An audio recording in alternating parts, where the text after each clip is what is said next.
मंत्री भरत गोगावले हे आज सोलापूर दौऱ्यावर आहेत।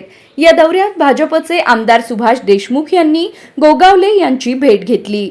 यावेळी मनीष काळजे हे देखील तिथे उपस्थित होते। सोलापूर बाजार समितीच्या निवडणुकीत शिवसेना शिंदे गटाचे नेते मनीष काळजे यांनी देशमुखांना पाठिंबा दिला आहे।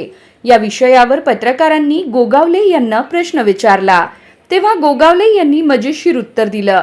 ते ऐकून देशमुख हसू लागले। बघा त्या क्षणी नेमकं काय घडलं। युती केली आहे, मात्र जिल्हा प्रमुखांनी आपल्या बापूंना पाठिंबा दिलेला आहे। आपण या सोलापूर कृषी उत्पन्न बाजार समितीच्या निवडणुकांकडे कशा पद्धतीची युती झाली याबद्दल युती काँग्रेस आणि भाजपची त्याच्याकडे कशा पद्धतीने काय झाले काय नाही ते त्यांचे नेते विचारतील, ते सांगतील।